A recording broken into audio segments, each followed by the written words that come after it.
Okay, so we will continue looking at Lebesgue sets. So, just recall that Lebesgue sets or measurable sets or Lebesgue measurable sets, these three terms will mean the same thing. The collection of Lebesgue sets we want to prove is a sigma algebra. So, right now we have all the open sets to be Lebesgue sets, we have sets whose outer measure is 0 also to be Lebesgue sets. Okay, we still have to prove that the collection of Lebesgue sets or the measurable sets is closed under countable unions, complements, and well, the empty set and the whole space, that is a trivial condition, that they are also there. So, that is our aim now. Okay, so let us start. Okay. So, two things we have proved. So, let us recall L of Rn. So, L of Rn is the collection of sets E contained in Rn such that for every epsilon positive there exists an open set O such that the measure of O minus E is less than epsilon, right. This is the condition we have. Okay. So, what we have just shown is that open sets belong to L of Rn, that is trivial. B, we have just shown that if m star of E is 0, then E is a measurable set. Okay. Fine. So, let us go to the non-trivial properties. Countable union of measurable sets is measurable. So, that is one of the properties of the sigma algebra, that the collections of the set should be closed under countable union. So, what did we just say? That is, so let us complete the sentence, that is, if Ej, they are the sets in L of Rn, that is Ej are measurable, j equal to 1, 2, 3, etc., then the union of Ej, so let us call that E equal to union Ej, j equal to 1 to infinity, that is also a measurable set. So, it belongs to L of Rn.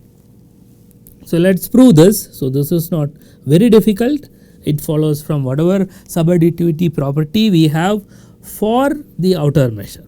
Okay. So, each Ej is measurable. Okay. So, let us fix an epsilon first. Okay. So, we start with that, fix an epsilon, fix epsilon positive. So, remember, to show that E is measurable, what do? Fix epsilon positive and then construct an open set so that this is true, right. So, let us start with Ej. I have fixed an epsilon. So, we have open set, let us call that Oj, because that is the one which works for Ej, such that first of all Ej should be contained in Oj. So, okay, so that is a condition which you should always remember, the set should be contained in the open set, and the outer measure of the difference, right. So, you can approximate the set nicely by open sets, that is what measurability qualitatively means, that it is nicely approximated by open sets from above. Okay. So, this would be less than or equal to epsilon by 2 to the j. So, you have seen this argument before, epsilon by 2 to the j. So, instead of taking epsilon, I take epsilon by 2 to the j as a positive number, and I have an open set for this. Okay. So, now it should be obvious to you what to do, because I have Oj for each Ej. So, for E I should take union of Ej. So, the corresponding open set should be union of Oj, right. So, take O to be union of Oj, j equal to 1 to infinity. This is of course open, right, because each Oj is open and I am taking the union of open sets is open, right. So, that is union of open sets is open. Okay. So, because of that, so now we want to approximate the set E by O, right. So, look at O minus E, right, and I want to look at the outer measure of this and say that it is small. Well, what is this? This is union Oj, j equal to 1 to infinity, minus union Ej, j equal to 1 to infinity. Okay. So, this I will leave it to you to check that this is actually contained in, it is not equal to, it is contained in union j equal to 1 to infinity Oj minus Ej. Okay. So, check this. The trivial set theoretic exercise. Because of this, so hence I can apply subadditivity, monotonicity. So, m star of O minus E is less than or equal to m star of union j equal to 1 to infinity Oj minus Ej, which is less than or equal to by, so this is just monotonicity, right, monotonicity, and this will be less than or equal to summation j equal to 1 to infinity m star of each of them. This is simply subadditivity, right, by subadditivity, and of course less than or equal to epsilon, right, because each of them is less than or equal to epsilon by 2 to the j and I am adding them. So, I will get epsilon, and that is all I need, right. So, this implies, so for every epsilon I have found an open set O such that this is less than or equal to epsilon. Okay. So, this implies that the set E, this is the union of Ej, j equal to 1 to infinity, is measurable. Okay. That is precisely what we wanted to prove.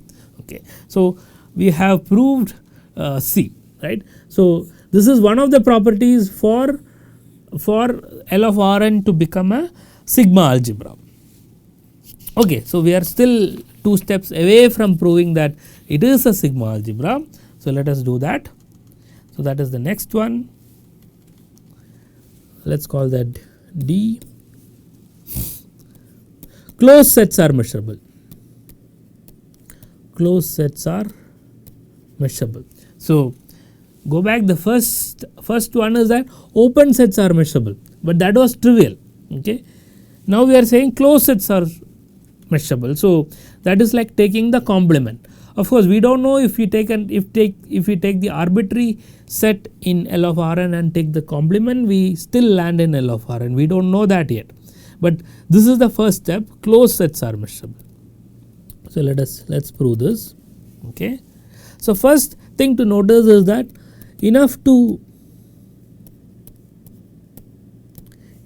show that compact sets are measurable.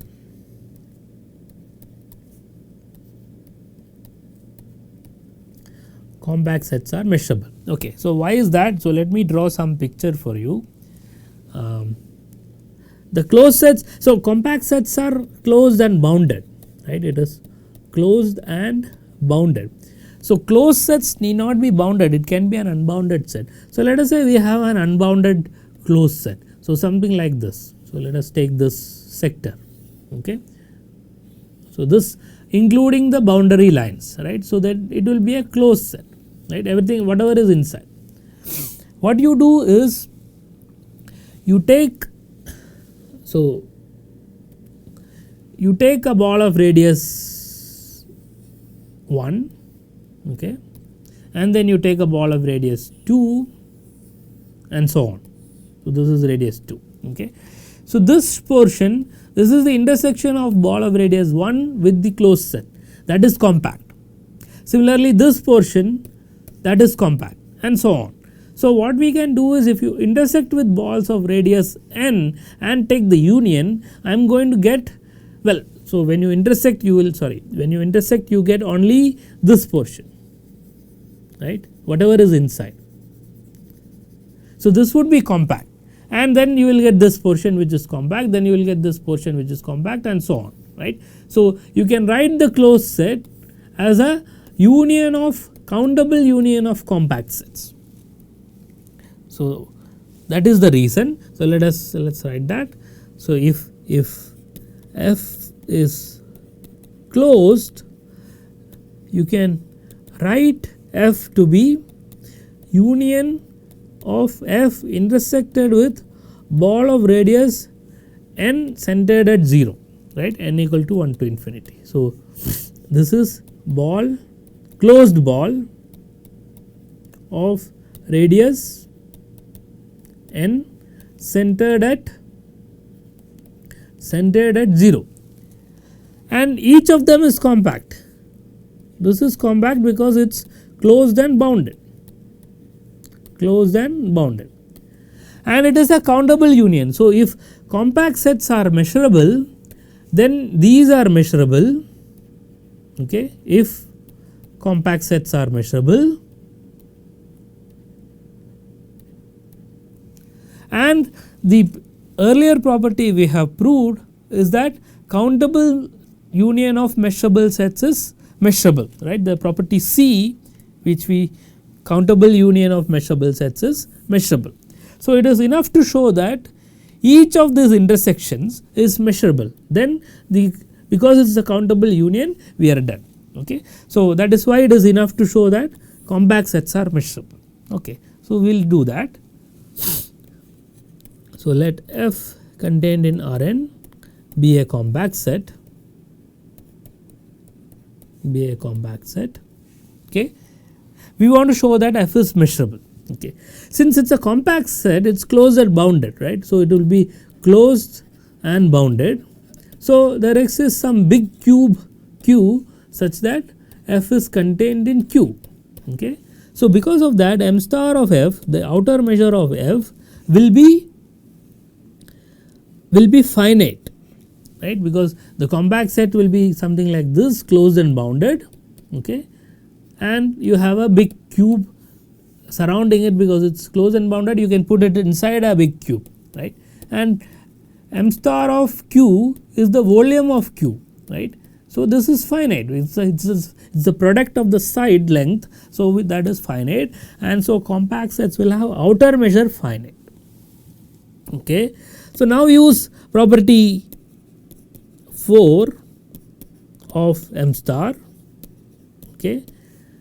We know that m star of F is equal to infimum of m star of O, okay, with F contained in O and O open, right, that is the outer regularity. So, property 4 is the outer regularity, which is true for all subsets of Rn, right.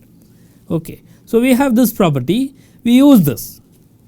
So, now maybe some picture is needed. So, let us take this picture. So, I have F and I have, okay. So, let's draw this picture again. So, I have F, which is a closed and bounded set. This is my F, okay, and I am putting it. So, there is an open set around it. So, let us draw an open set around it. I am drawing a bigger open set just to so that the picture is clear. So, it will be a much smaller open set O, okay. So, given epsilon I can, so given epsilon positive, there exists open set O such that F is contained in O and m star of O is less than or equal to m star of F plus epsilon, right. That is the property of the infima, right. You look at m star of F plus epsilon, there would be an element from the set which is less than or equal to that is m star of O. Okay. Now, you look at O minus F. So, what is O minus F? So, that is this portion. So, this is O minus F. This will be open, right. Why is that? Well, O minus F by definition is O intersected with F complement. So, you are looking at O, which is an open set, and F complement, which is an open set, and you are intersecting. So, this is open. Because it is open, you can write this as, so this was one of the properties we proved when we started with rectangles. You can write this as union of Qj, j equal to 1 to infinity, Qj closed cubes, almost disjoint closed cubes, almost disjoint closed cubes, right. This was one of the properties we proved. So let me try to show this in the picture. So we can write the remaining of F inside O, okay, as it need not be of the same size, okay, some may be bigger, some may be smaller and things like that, okay. So this part is written as disjoint union of almost disjoint union of closed cubes, okay. So now you take finitely many of them. So let K be equal to union j equal to 1 to n Qj. So I am taking only finitely many, okay. So you take maybe this one Q1, maybe this one, maybe this one and this one and so on, okay. So you take finitely many. Then this is also compact because finite union of this is compact, okay. Disjoint from F, remember both are compact sets. So F compact, K compact, disjoint because the Qj's are inside the complement of F, right. It is inside O minus F. You are writing O minus F as union of Qj's and you are taking Qj's, okay. So they are disjoint. So I have two compact sets which are disjoint. So the distance between them will be greater than 0 because they are two disjoint compact sets,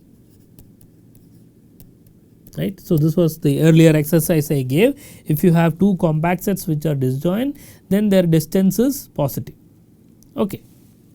And also K union F is contained in O. So okay, so let us look at the picture again. So I am taking the complement of F, right. So O minus F, that is this portion, that is written as union of Qj's. I take finitely many Qj's and F. So F is this. So that will be inside O. I am not going outside the open set I started with, okay. So because of, so apply monotonicity. So you will get m star of O to be greater than or equal to m star of K union F, because K union F is a subset of this, which is equal to m star of K plus m star of F. Why is that? Because the distance between K and F is positive and we know that m star adds up when you have disjoint sets at a distance, right, at a positive distance, which is equal to m star of F. So that stays as it is, plus, well, what is K? K is the union, right. K is the union of Qj's. They are also almost disjoint, okay. So that was the property we proved earlier. If you have almost disjoint union of sets, then m star will add up, right. So this is simply summation. So m star of K would be summation j equal to 1 to capital N m star of Qj, right. This was one of the property. Remember that if you write E as union Ej, almost disjoint, Qj almost disjoint, then m star of E was equal to summation mod Qj, right. Countable additivity, but a very restricted countable additivity, okay. So this is true. Hence, so now we apply whatever we know as a, so this remember is simply the volume of Qj. So if you look at summation j equal to 1 to capital N volume of Qj, this would be less than or equal to m star of O minus m star of F. Remember everything is finite, right. M star of F is finite, m star of O is also finite, right. So this is less than or equal to epsilon, right, because we started with the set O, so that this is true, right. So because of that m star of, so remember this implies that m star of O is also finite, okay, because M star of F is finite, F is a compact set and it is less than or equal to epsilon. But this is true for every epsilon, for every capital N, right. So, I can let n go to infinity. So, this will immediately imply j equal to 1 to infinity mod qj is less than or equal to epsilon. Well, what does that say? What is qj's? So, remember the open set O minus F was union qj, j equal to 1 to infinity, right. This was the open set and this was almost disjoint union, okay.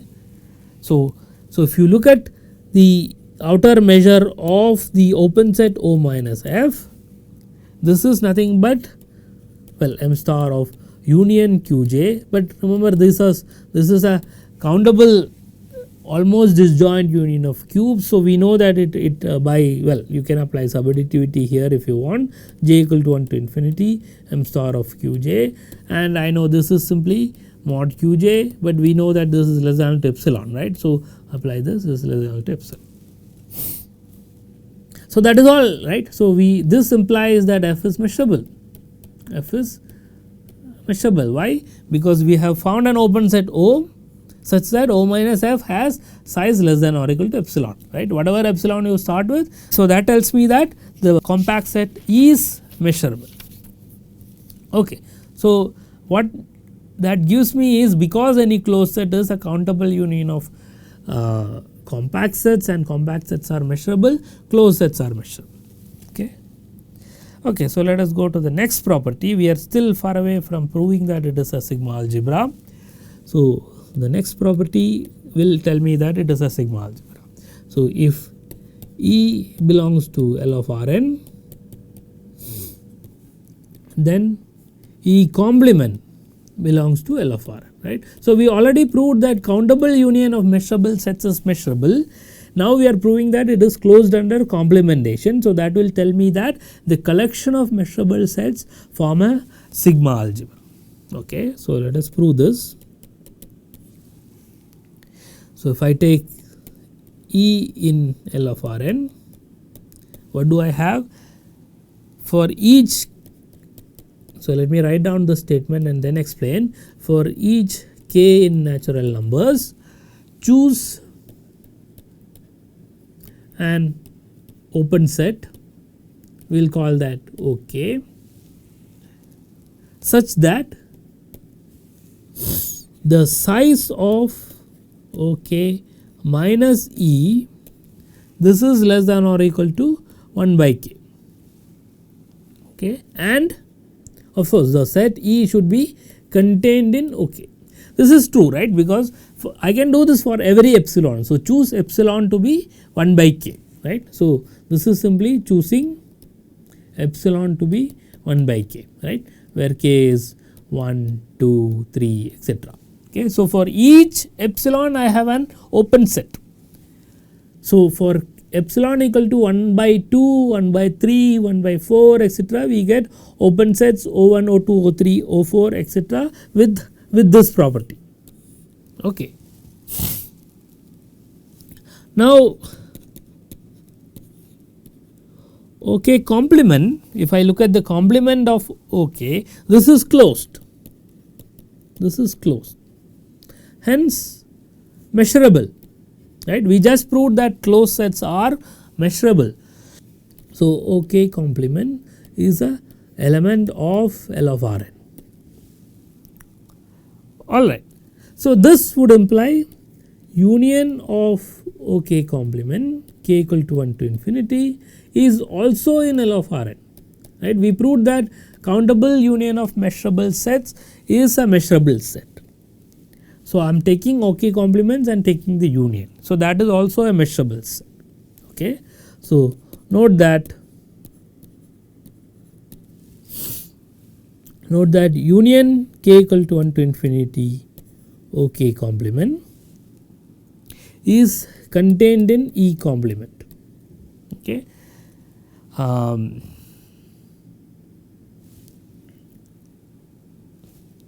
Well, why is that? Because each of them is contained in E complement. So, the union is also contained in E complement. Remember, so this is simply because we looked at OK, which is like this. So, this tells me that OK complement is contained in E complement, right. So, this would of course imply the union is also contained in E complement. Okay. Alright. So, we are in good shape. Okay. So, we continue now some theoretic inclusions are needed. So, this is a slightly, it will look messy, but it is actually pretty trivial.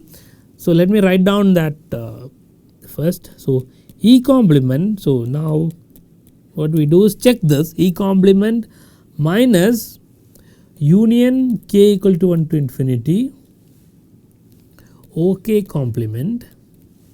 Okay. So, I will take this. This is contained in Oj minus E for every j. Okay. So, this looks a bit messy, but let us see why. So, let us prove this. So, what is the LHS? So, LHS is E complement intersected with the complement of whatever is there, right. A minus B is the intersection of A with B complement. So, LHS is equal to E complement intersected with the complement of this. So, I will write one more step so that it is clear, k equal to 1 to infinity OK complement whole complement. Okay. So, it looks messy as I said, but it's actually pretty trivial, which is E complement intersected with. So, if I take the complement of the union, I will get the intersection of the complement. So, that is intersection of k equal to 1 to infinity OK, right, fine, which is of course contained in E complement intersect any of them Oj, right, for every j. But E complement intersection Oj is simply Oj minus E. Okay. So, that is all is here. Okay. So, the proof, though, even though it looks messy, the proof is rather theoretic inclusions and it is sort of straightforward. So, now apply M star, apply monotonicity of M star to get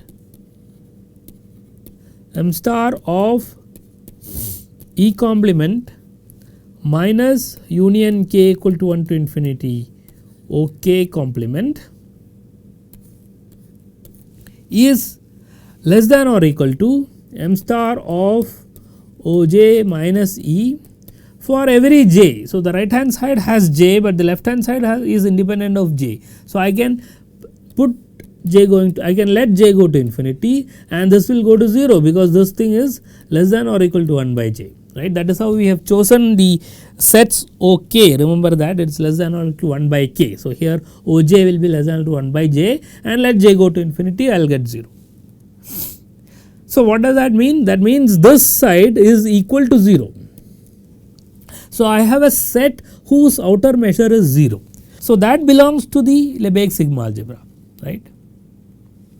Okay. So, hence let us write it here, hence E complement minus union k equal to 1 to infinity OK complement belongs to Lebesgue sigma algebra because it has size 0. Okay. Any set which has M star outer measure 0 is a measurable set. So, let me write down two things so that then we can stop. So, this would be k equal to 1 to infinity OK complement. This I know now belongs to L of Rn. I also know that union k equal to 1 to infinity OK complement also belongs to L of Rn. Why is that? Because OK complement is closed and so belongs to L of Rn and countable union of measurable sets is measurable. So, I have two things belonging to L of Rn. So, if I have two sets belonging to L of Rn, their union will also belong. So, take union. So union is simply, so I am subtract, so it's like A minus B union B, right. This is simply A, right, because B is contained in A. So remember, B is contained in A. Okay. So when you take the union, you will get, we get E complement, and of course if this belongs to L of Rn, so one of them belongs to L of Rn and the second set also belongs to L of Rn, then the union is in L of Rn, belongs to L of Rn. So that is all we needed, right. So we proved that if E belongs to L of Rn measurable, then E complement also belongs to L of Rn. Okay, so we can stop with this. What we have proved is that the Lebesgue sets, the Lebesgue measurable sets defined using m star of O minus E to be less than epsilon, or in other words, for every epsilon there is an open set O such that m star of O minus E is less than epsilon. That collection of sets E with this property called the Lebesgue sets form a sigma algebra, right. We proved that countable union of measurable sets is measurable, and we just proved that if E is a measurable set, its complement is also a measurable set. Now the outer measure restricted to this sigma algebra, we have to prove that it is countably additive. So that will complete the construction of the Lebesgue measure. So that is what we will do in the coming lecture.